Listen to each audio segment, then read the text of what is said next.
Wow, I'm so impressed. It's lunchtime as well. Do you not have anything better to do? Anyway, glad you're here. Play it. Do you want to kick off? Yeah, thanks, Martin. Yeah, my name is Player Pate. Thank you so much for joining. We're going to have a great discussion with Martin on the past, present, and future of ransomware. I'm Player Pate, part of the security product marketing group, and Martin is with our Cisco Talos team. Do you want to tell us a little bit about that? My name's MartinLee. I represent Talos, which is Cisco's threat intelligence and security organization throughout Europe. So what we do as an organization is we focus on the threat landscape. What is it that the bad guys are up to? And then use our understanding of that to develop that actionable threat intelligence, which we turn into the rules, into the signatures, into the updates that powers Cisco's security portfolio. Yeah, that's great. Well, with no further ado, let's jump right into it. So please, if you have any questions, check out in the Cisco WebEx app. We've got a team room where you can go in, join the discussion. We've posed a couple of questions in there already, and feel free to just add, and let's just keep the dialogue going throughout the show. Actually, in Player, if I can add, if you go back into the discussion room, I've spent the last 2 years of my life writing a book on cyber threat intelligence. It's been an enormous amount of work. I've put the link to the Amazon page in there if you want to look at it. It's available for pre-order on Amazon. It's coming out in the springtime, but it's been a hell of a lot of work, so please look at it. If somebody looks at it, that means it's one more than myself and my mother, so that would be very helpful. Fantastic. So today, Martin, we're going to talk a little bit about ransomware, the past and the evolution. We're going to touch on the ecosystem of ransomware.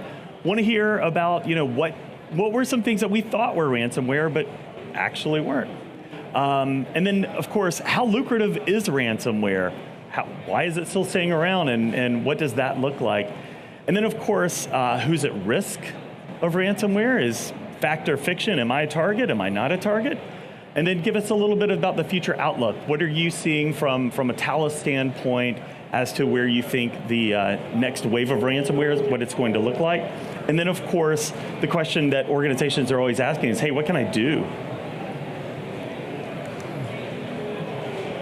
So, Martin, tell us walk us through it. Let me kick off. The story starts in the tail end of the late 1980s with what's now called the AIDS Trojan.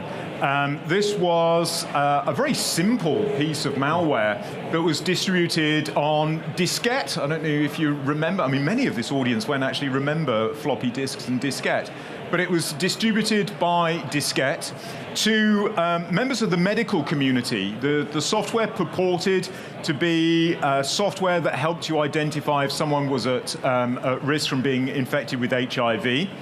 In fact, it was a Trojan. It had been written by an individual who had a grudge against the medical community.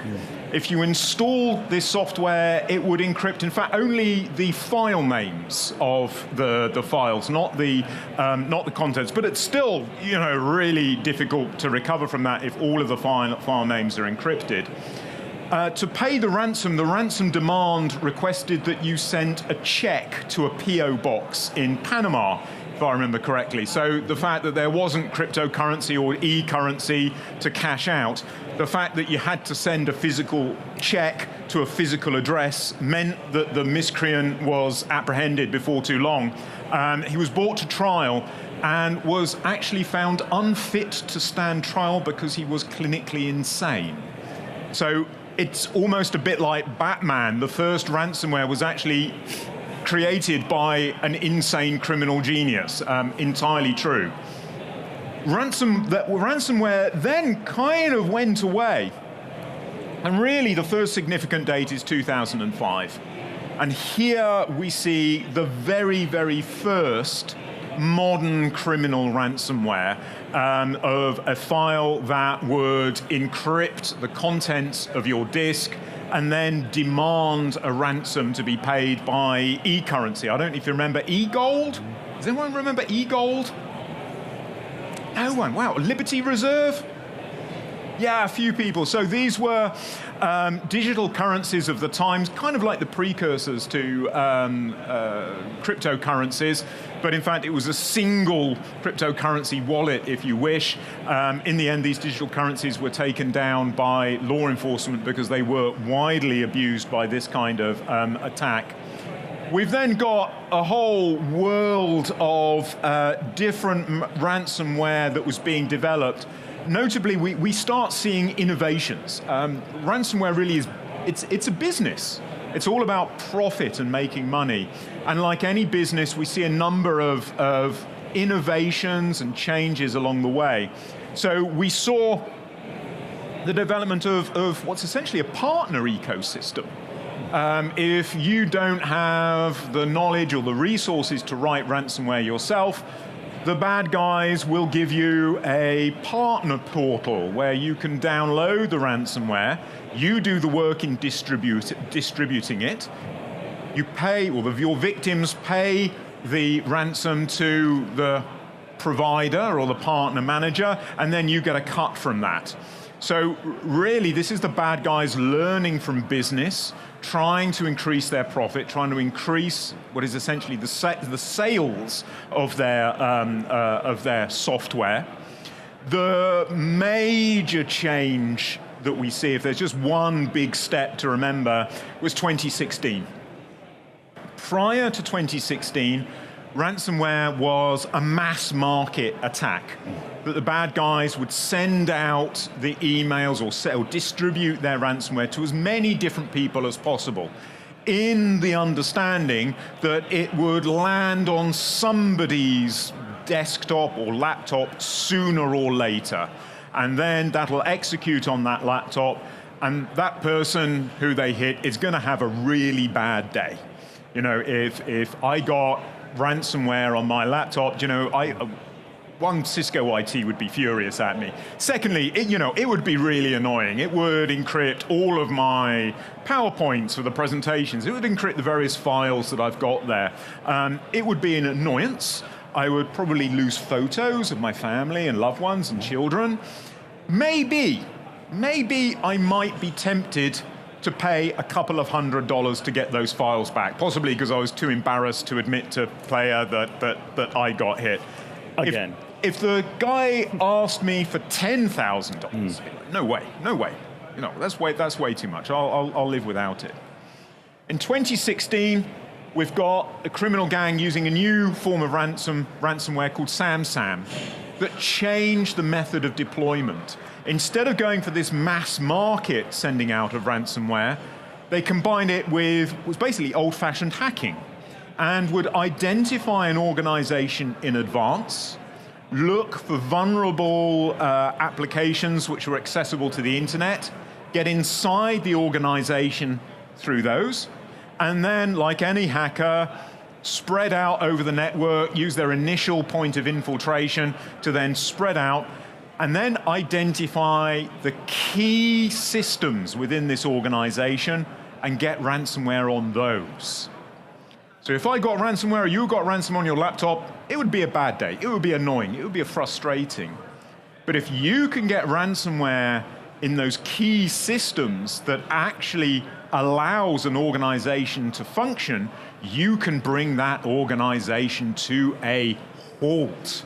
And at that point, we've stopped an entire business functioning. And then you can ask for a much, much higher ransom than a couple of $100 that you might be able to for a laptop.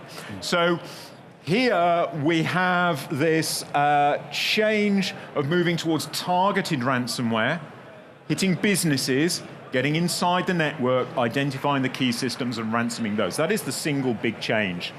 Then going forward, sort of 2020, we saw the Maze ransomware gang developing a double extortion.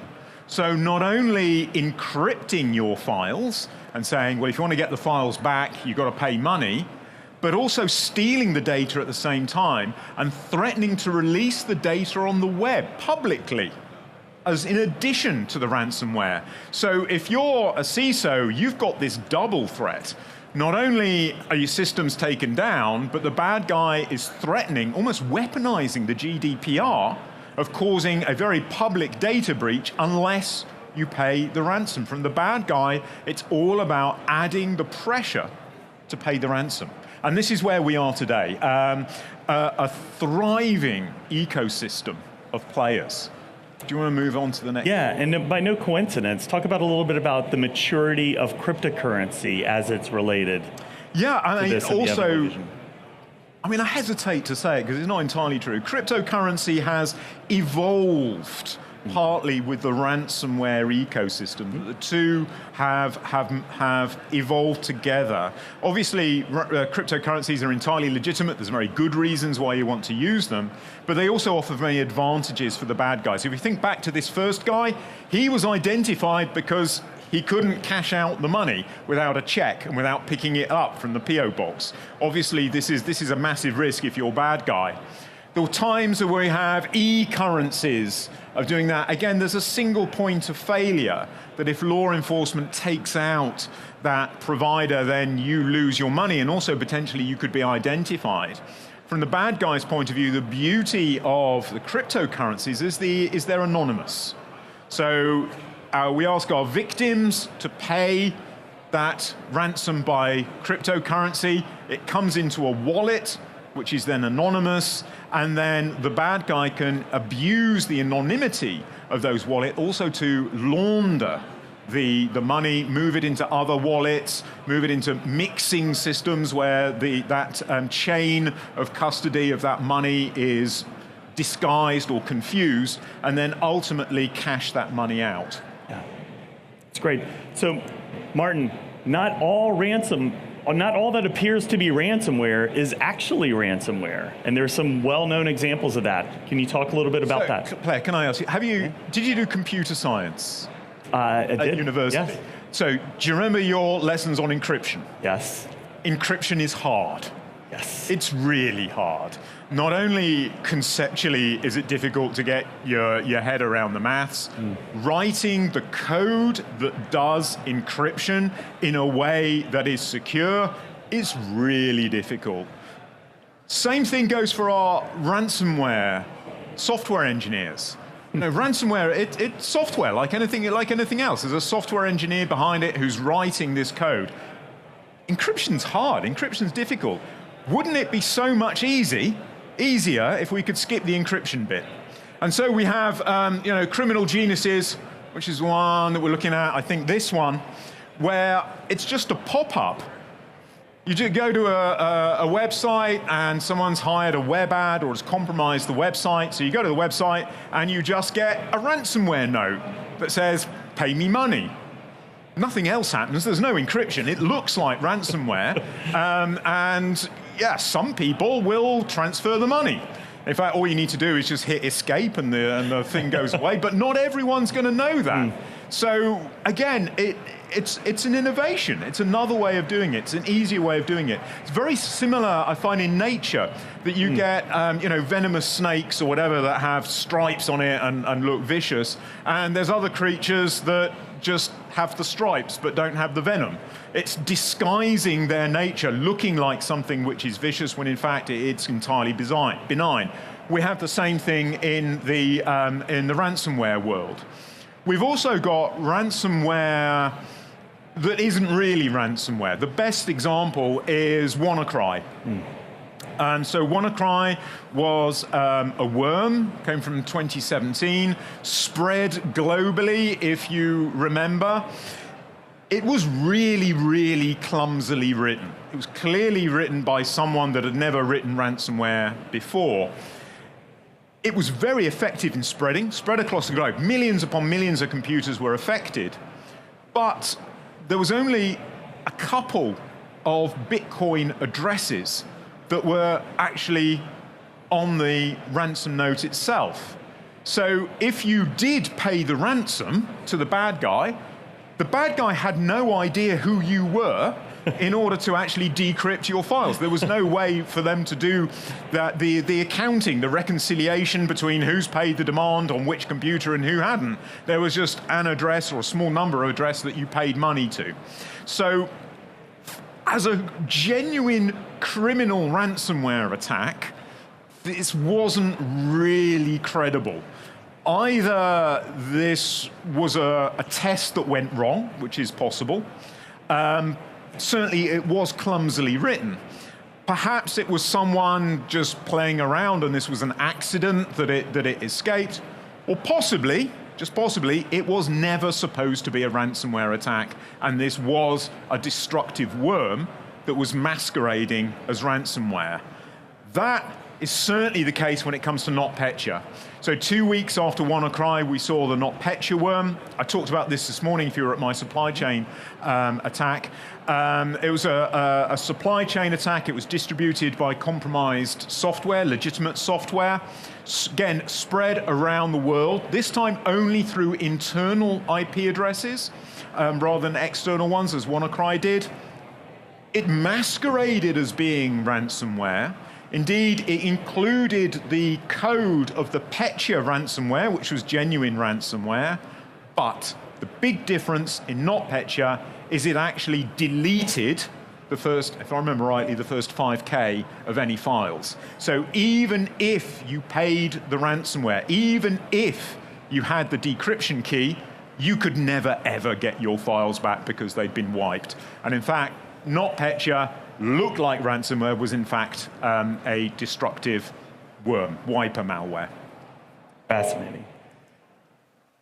So talk about ransoms and talk about what's on the back end systems of these organizations and how sophisticated it is. I mean, you can look at a very detailed ledger here and tell us a little bit about what we're looking at. I'm always slightly reticent to do that. It's a bit of a temptation. So with one gang, the Angler gang in, what was this, 2015, 2016, we were able to take down the gang. And as part of that, we got hold of their logs. So we could actually see how much ransomware they were distributing and how many payments they were getting back. We didn't get all of their logs, we got part of it. Of what we could see, and we should say they were probably, certainly among the most successful, if I dare say it, ransomware gangs at the time. They were making $34 million a year in ransomware payments. We estimate that they were probably making in the region of $50 million a year. Amazing. Hey. Quite a lucrative business. Yeah, but I get paid to come to Amsterdam. It's not, you know. Anyway, if you go back, one more slide. So this is big business. This isn't teenagers in hoodies in their bedroom making, you know, money they're going to spend on gaming or their new computer. This is a lot of money. This is also a lot of money that can be reinvested in better software engineering, in better network engineering, and the construction of command and control networks that are resistant to takedown. Another gang that we've looked at recently, this is Ryuk. So the ransomware, the wallets, the cryptocurrency wallets that are distributed as part of the ransomware we collected 100 wallet addresses, looked at the number of bitcoins that have been transferred into that. Okay, Bitcoin is incredibly volatile. At the time we looked at it, they'd taken in $5 million, or at least $5 million of cryptocurrency transferred into the wallets that were being distributed as part of their attack. Again, this is probably what a professional gang would be able to make at the moment, probably in about a year. There's certainly millions of dollars worth of money up for grabs. So it's certainly big business for the bad guys. Absolutely, and this is really the scary thing. This isn't like a cottage industry. These aren't amateurs. This is a professional business, and this is why we see those innovations. Like any business, they're looking for efficiencies. They're looking to do their job better. They're looking to make more money. Yeah. So the question I think that most organizations are asking is, am I a target?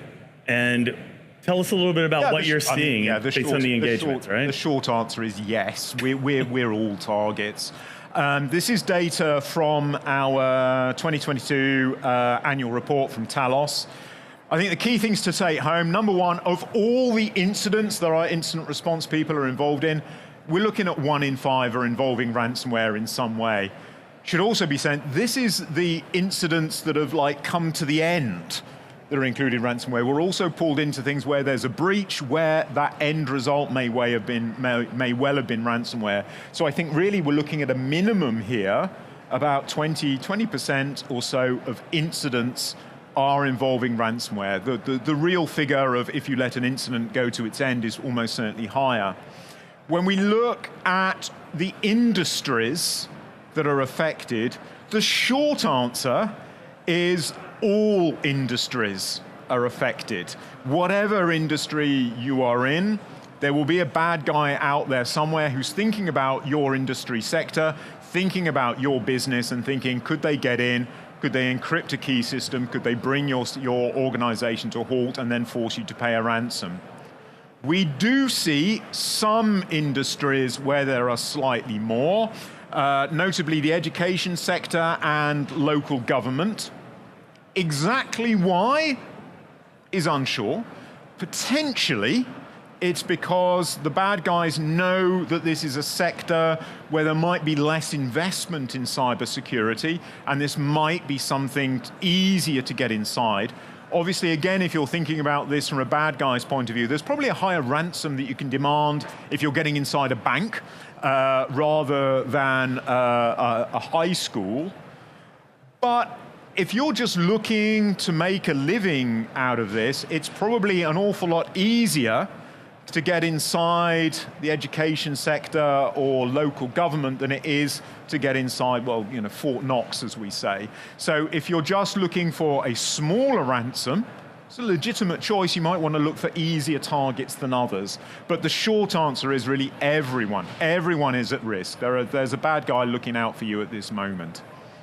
So Martin, what we're hearing then is the ransomware is something that's not going away. It's becoming more and more sophisticated and everyone's a target. So let's talk a little bit about some of the strategies, actually first let's talk about where do you think this is headed? Yeah. It's bouncing around since 1989. Absolutely. So, this is, what's next? It's a parasite on the back of IT, fundamentally. It's a way for the bad guys of making money from IT investments. We're not going to stop doing IT. We're just going to do more and more of it. So that perimeter that we've got to protect just gets bigger and bigger and bigger. There's no way around it. And when I was looking for a couple of images from the Cisco Live set to illustrate this, this one caught my eye. Certainly in healthcare. Just look at this image. We've got the imaging system, we've got the device, which is the X-ray system. There's going to be a library system holding those. All of this is investment in IT. Even if not all of that is running on the same ransomware, I am certain, given the money that there is available, somewhere is out there looking to develop ransomware which is going to run on devices rather than laptops and servers. So certainly with those investments that we make in IT, we've still got the risk that there's going to be bad guys looking for it. Even this one, lovely picture. You can imagine an artisanal brewery where everything's done by hand. They're going to be thinking, well, what is there that could happen to me? And in fact, the person's looking at their accounts on their tablet. Well, that's at risk. The back-end system where they're doing their accounts might even be a third-party service. That's at risk. Even when I look at this, one of the first things I thought about is I bet they're smart light bulbs. I bet they're at risk, or that's a way of getting inside of the system. The brewery, no doubt they're using electronic systems to measure the acidity, measure the temperature. They're at risk. There's a whole range of basically any device that's got an operating system, that's got a CPU, that's got memory, one way or another. I'm sure you could get ransomware in that. So for our bad guys, they've also got to think about it as a bit as a product. And you can specialize and go in one of two different ways. You can either have your luxury product, where you're going after high-profile, well-defended systems where you might be able to get a premium ransom, but thinking, well, I might not actually get in, and I might be missing money over here.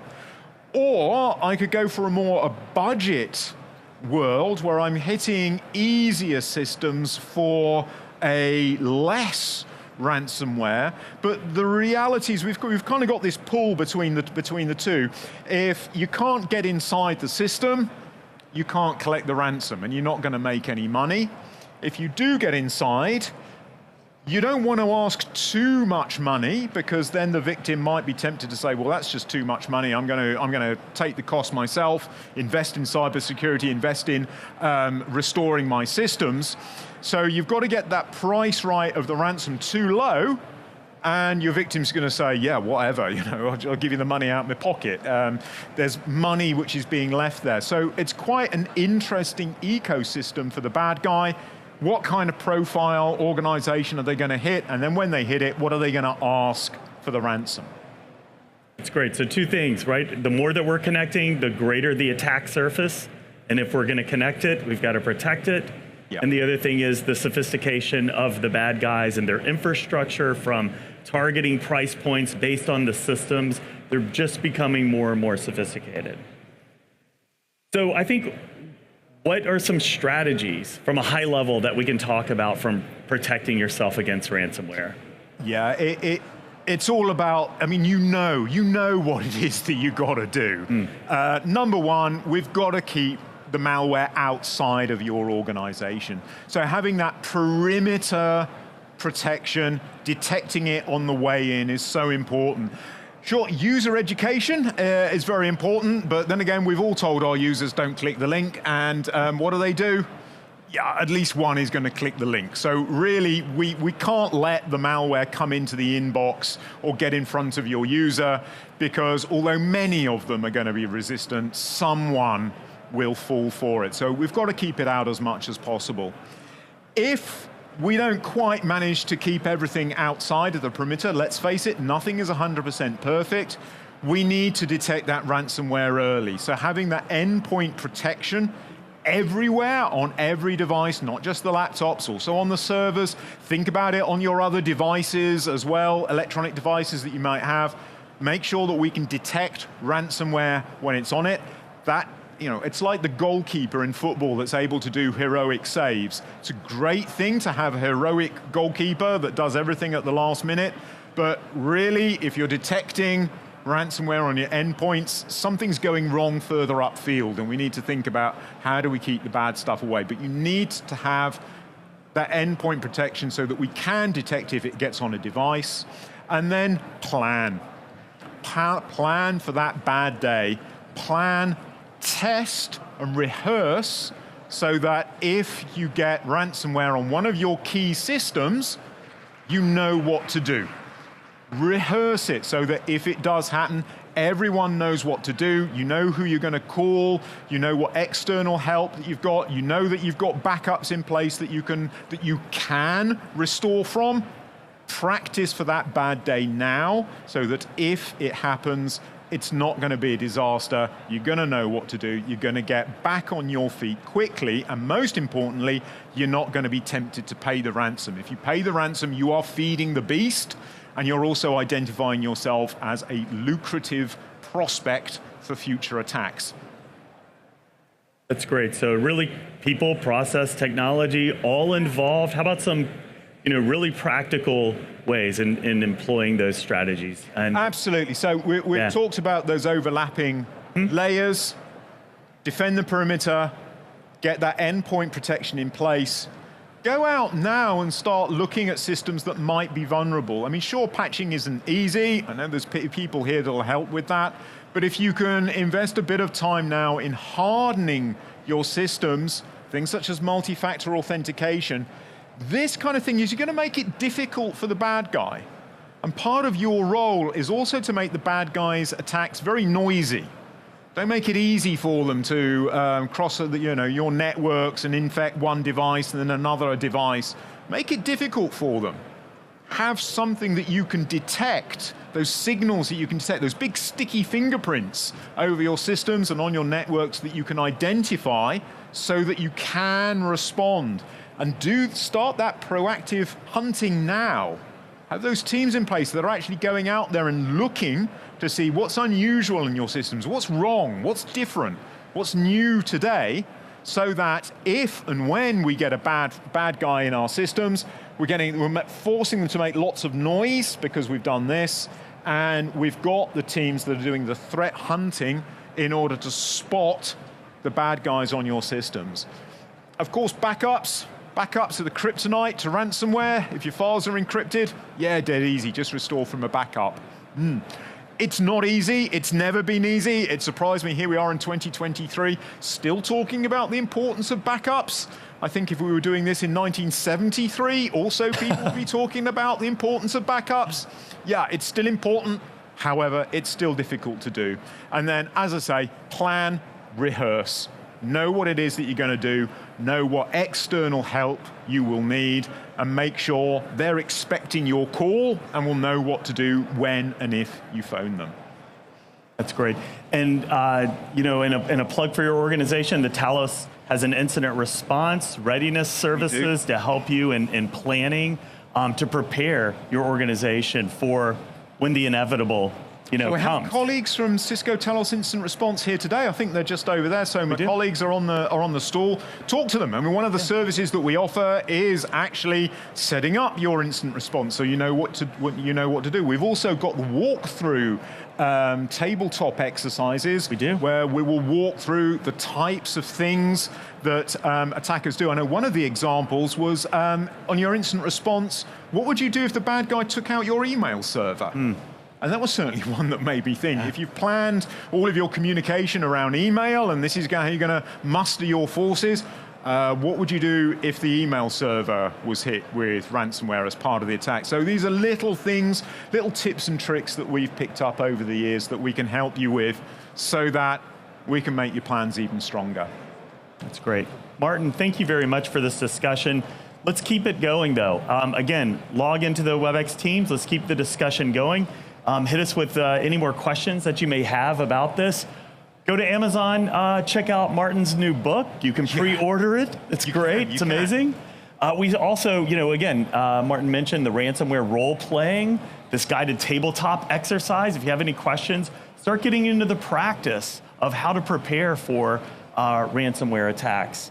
Check out the Talos 2002 Year in Review report. We reference a lot of material here. It's a great resource. It's a free download for you. And then, of course, you can check out the latest in ransomware campaigns. Please subscribe to talosintelligence.com. Keeps you up to date on the latest that's happening. Of course, you can go through the world of solutions and check out all the innovations that we have to help you protect your perimeter, endpoints, as well as new innovations in multi-factor authentication that we talked about today with Wi-Fi fingerprinting, passwordless, as well as looking at verified push and risk-based authentication is really taking multi-factor authentication to new heights and helping you win the war against ransomware. Guys, thank you so much for attending. I hope you found that interesting. I'll reiterate our blog on talosintelligence.com. This is where we publish all of our research, everything that we can publish, everything that we think is important on that. So I strongly encourage you to look at that. Otherwise, thank you so much for being here. Thank you. Thank you, everyone. Ladies and gentlemen.